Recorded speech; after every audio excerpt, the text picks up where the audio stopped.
Hey guys, happy Tuesday. It's raining here. What's the weather like in your part of town? I know I'm corny, right? So I was thinking on my way taking my daughter to school about how guys, or just people in general, women and men in general, are very promiscuous today. And it's kind of crazy to me because after I heard the news about Magic Johnson when he announced that he had AIDS, or not AIDS, what is it, HIV, I was like scared to death. Because first of all, I have always growing up been a fan of Magic Johnson. Always been a fan. I followed him. I had his pictures all over my wall in the bedroom. I mean, I read books about him. I studied the sport. And I loved everybody on the Lakers, you know. Michael Cooper, Byron Scott, Norm Nixon. I mean, I was just, the Lakers, I felt like I was a part of the team. I was really like, you know, when I was in art class in high school and we had to do posters, I would do like a basketball with beads on it, you know, and I would put it in purple and yellow, the Lakers colors and stuff. I was just so, you know, and I didn't like him like in a romantic way. I thought of him as like my brother. That's my brother, you know. And I just really loved him, although I didn't know him, but I just felt like I did, you know. So when he announced that he had HIV, I was like, what? You know, because at that time, it was new. No one really knew anything about HIV or AIDS or anything. It was new at that time. So not only was I scared, but I was like scared for him as well. I didn't know what to think, but you know, I felt bad for him, you know. But not only did I feel bad for him, I was just scared, you know, because I was like, man, you can be out here having sex with somebody and like die, you know, from having sex. So, and I was young, like a lot younger back then when he announced that. I was young. I was an adult, but I was a young adult. And then I saw, first of all, I thought it took a lot of courage for Magic to make that announcement because, well, I'm sure it would have leaked out anyway. It would have leaked out, you know, but it still took courage for him to come forward and say it. I still think it took a lot of courage, but, you know, and then for his wife, Cookie, to stay with him, you know, I mean, I don't think that I would have done that. Really, as his wife, I don't think I would have done that because he put my life at risk by being promiscuous and out there having sex with Lottie Dottie and everybody, you know. So after his announcement, I watched the things that he was going through. Players in the league didn't want to play against him. They were afraid, and rightfully so. Because at that time, again, we didn't know anything about that disease. You know, at that time, it was a death sentence. Today, it isn't a death sentence, but at that time, it was. We thought it was a death sentence at that time, and it most certainly was because it seemed like after his announcement, a lot of other folks started coming out saying that they had HIV, they had been infected with HIV, you know, and I was like, you know, just like, wow, scared. And I had decided that I was going to be more careful with who I slept with and always protect myself no matter what. That's the decision I made in my head. Um,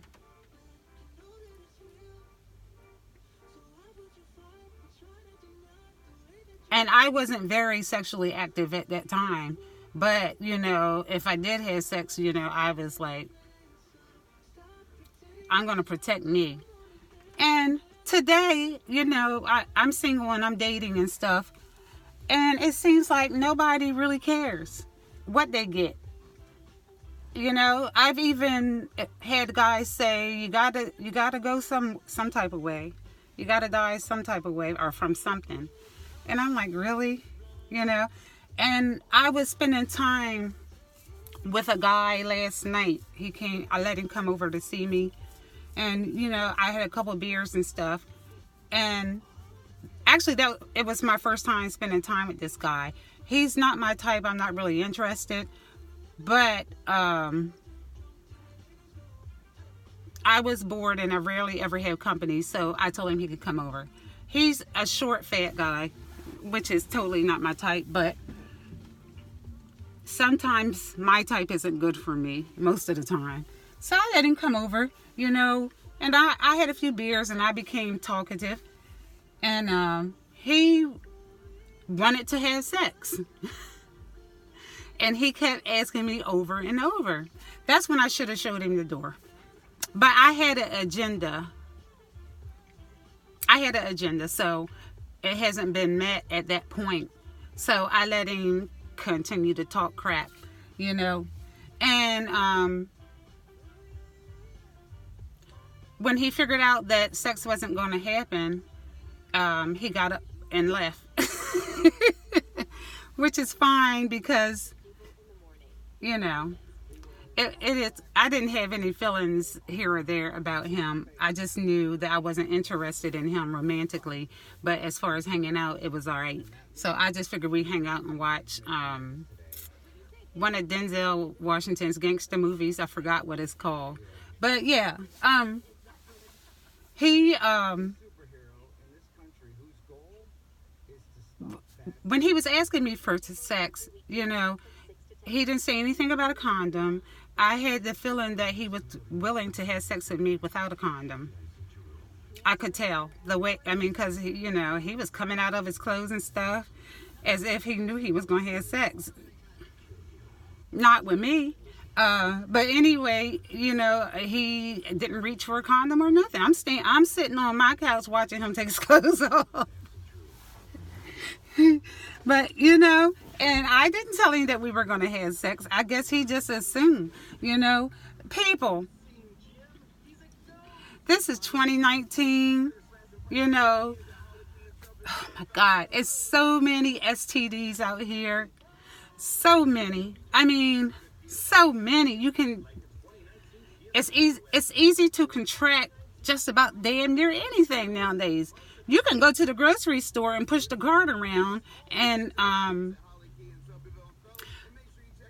go home and do like this, put your hand on your face and break out in a rash. You know what I'm saying? Every time I go to the grocery store and I come home, I wash my hands. But you can pick up a disease from damn near anywhere, pretty much. People go like to the beach or something and it's some type of fungus in the sand and they come back with a flesh-eating disease and have to be rushed to the hospital, because the flesh-eating disease is some type of fungus and it eats right through your skin. Some people have lost limbs to that. It's just a lot of shit out there. So I got to turn this radio down. It boggles my mind that people still today are very promiscuous and out there having sex at the drop of a dime, not protecting themselves, having sex with strangers, somebody they don't know, And I go out, well, was it this summer? The summer before, I was going out like on lots of dates, right? With different guys and stuff. And I noticed that none of them, the guys that I had went out with, believed in condoms. None of them wanted to protect themselves. Now, I didn't have sex with all of them, right? You know, only I had sex with one, and that was this guy from DC. And I was into him. I thought we were in a relationship. Little did I know, he didn't think we were in a relationship. But yeah, I had sex with him. And he didn't believe in protection at all. No guy, I can't think of any guy that I have went out with who believed in protection. So I'd say like 90% of the population do not protect themselves during sexual intercourse. I'd say 90%. Really. And it's a sad situation because you're asking for trouble. You can get an STD through kissing. Really. It's easy. So, you know, I just don't understand the mentality of a lot of people who just out here having sex with every damn body and don't care. And it's very rampant, you know, in Hollywood. Celebrities, you know, they're sleeping with everybody unprotected. They're, you know, the hoochie mamas are having babies by different athletes, and nobody's protecting themselves, and everybody, I mean, you know, it doesn't stop here. The promiscuity does not stop in the regular world. It continues in Hollywood with celebrities and athletes and stuff like that. Everybody is just having sex unprotected and with anybody, you know. And I'm like, people live dangerously, you know. I just don't understand the mentality of that. Really. I want to be here. I have 2 girls. I want to be here for my girls. And no sex in this world is worth me leaving my 2 girls. Okay, so, I mean, I don't know how you guys think, but I'm not having sex. But if I do have sex, it's going to be protected. And I haven't met anyone worthy of me. Not say that I'm all that, you know. I mean, I feel good about myself, but I'm just saying, if a guy think that they're going to meet me one day and have sex with me all in that same week or that same day, they're sadly mistaken. So, I mean, I'm going to be here for my children. I want to die of natural causes, you know, like being 180 years old or something like that, you know. But I'm not going to leave this world behind a STD. I'm just not. Because that's something that can be prevented. So my word to you guys is, my you know, word of today is, ladies, please protect yourself from these men, because we don't even know what the fuck they're doing. And men nowadays like men. They'll sleep with men and us. So just please protect yourself, ladies. All right, guys, that's it for today. I'll see you guys tomorrow morning. Don't forget to subscribe to my channel. Take care. Toodles.